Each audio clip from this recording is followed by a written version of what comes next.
Welcome. In this video, we'll be covering verses 27 and 28 of Daniel chapter 11. And we are in the thick of the 6th Syrian war. If you haven't watched the previous video, please do so. So Antiochus has just defeated Ptolemy VI and conquered a large amount of Egypt. So what is the aftermath of this humiliating Ptolemaic loss? Well, Ptolemy VI and Antiochus IV get together and make a deal. We read about this in verse 27, quote, "The two kings, their minds bent on evil, shall sit at one table and exchange lies, but it shall not succeed, for there remains an end at the time appointed." End quote. So this verse is describing when these two men sit at one table and make a deal about what's going to happen next. Now, there are no historical sources which document this meeting between the two kings, but with a little bit of common sense, we can reconstruct what most likely happened. Antiochus IV, being the victor, gets to determine the terms of peace. He firstly strips Ptolemy VI of any real kingship, but Antiochus does set him up as a puppet king and even creates a new government center for him in the city of Memphis. Now, remember, during this time, there were three kings of Egypt. Ptolemy VI brother and sister, Ptolemy VIII and Cleopatra II, are still kings and were not defeated by Antiochus. So when Ptolemy VIII and Cleopatra II hear that their brother has made a deal with Antiochus, they totally disavow him and establish another government in Alexandria, in which they are kings. Now, let's really get stuck into verse 27. It says that Ptolemy VI and Antiochus IV shall sit at one table and exchange lies. So what do these lies refer to? Well, as a part of the deal, Antiochus IV tells Ptolemy that he wants to restore him to being the sole ruler of Egypt, meaning they need to go conquer his brother and sister in Alexandria so he can once again be king of Egypt. So let's imagine for a moment Antiochus IV saying something along these lines. "Let's go conquer Alexandria so I can restore you as king of Egypt." This is obviously a lie. Antiochus is the one who truly wants to be the ruler of Egypt, and he has absolutely no intention of installing Ptolemy as king. In response to this lie, Ptolemy agrees with the plan and promises Antiochus that he'll be loyal to him. So let's imagine Ptolemy saying something along these lines. "I trust you, Antiochus, and have no intention of going back to my brother and sister." This is yet again another lie. Ptolemy isn't silly. He knows he can't trust Antiochus, and therefore he knows he must try to return to his brother and sister in Alexandria for protection. Commenting on verse 27, Newsom writes the following, quote, "A face-to-face negotiation was arranged between Antiochus and Ptolemy VI, and a settlement agreed upon.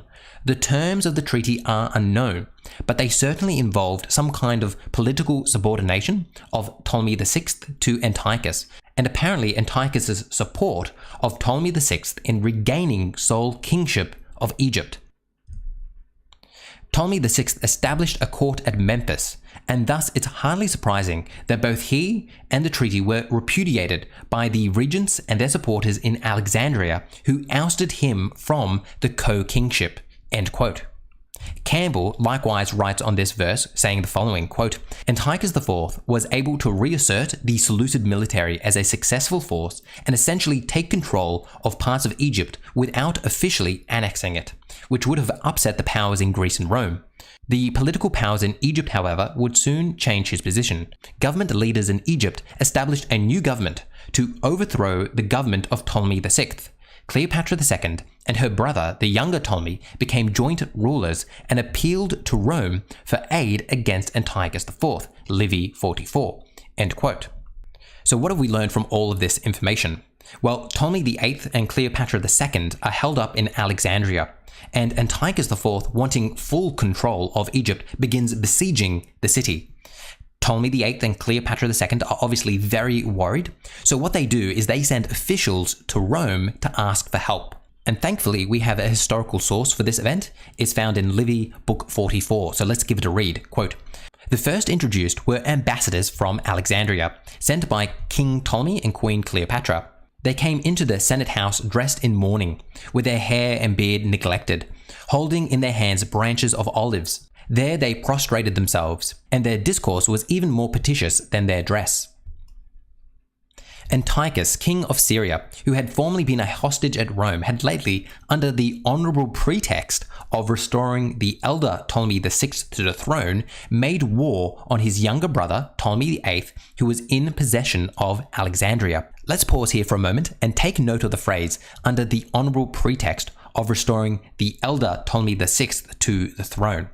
In other words, it's well known that Antiochus is lying about wanting to restore Ptolemy to the throne. Thus, our description in verse 27 that says they shall exchange lies is a perfect description of this event. This is yet again another example of Daniel 11 nicely aligning with our historical sources. Let's now continue to read from Livy. And having gained the victory in a sea fight off Pelusium, and thrown a temporary bridge across the Nile, he led over his army and was terrifying Alexandria itself by laying siege to it, so that he seemed almost on the point of taking possession of the very opulent kingdom. The ambassadors, after complaining of these proceedings, besought the Senate to secure those princes, the faithful friends of their empire. They said that such had been the kindness of the Roman people to Antiochus, such its influence over the kings and nations, that if only they sent ambassadors to give him notice that the Senate was displeased at war being made with princes in alliance with them, he would instantly retire from the walls of Alexandria and lead his army home into Syria. But if they hesitated to do this, Ptolemy and Cleopatra would soon come to Rome as exiles from their kingdom, which might excite some degree of shame in the Roman people for not having brought them assistance in their extreme distress. The Senate, affected by the supplications of the Alexandrians, immediately sent Caius Popilius Lianus, Caius Domitius, and Caius Hostilius, ambassadors to put an end to the dispute between these kings. Their instructions were to go first to Antiochus, then to Ptolemy, and to acquaint them that unless hostilities were stopped, whichever party persisted must expect to be considered by the Senate as neither a friend nor an ally. End quote. Unfortunately, Livy doesn't recount the outcome of this event, but we do know for whatever reason, Antiochus doesn't destroy Alexandria, but instead returns home. Newsom writes in her commentary, quote, Antiochus besieged Alexandria, though he did not have the troops or the time to take the city, probably because of the coming winter. Antiochus removed his troops from Egypt in autumn 169, retaining Pelusium, however, so that a return to Egypt would be a simple matter. End quote. Now this is very important. So we read that Antiochus removes his troops from Egypt, but he still retains Pelusium, meaning he keeps some forces in Pelusium. And he does this so that a return to Egypt would be a simple matter. So in other words, he keeps troops in Pelusium so he can easily return to Egypt in the near future to finish the job.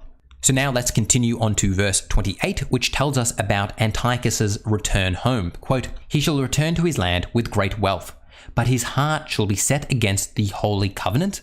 He shall work his will and return to his own land. End quote.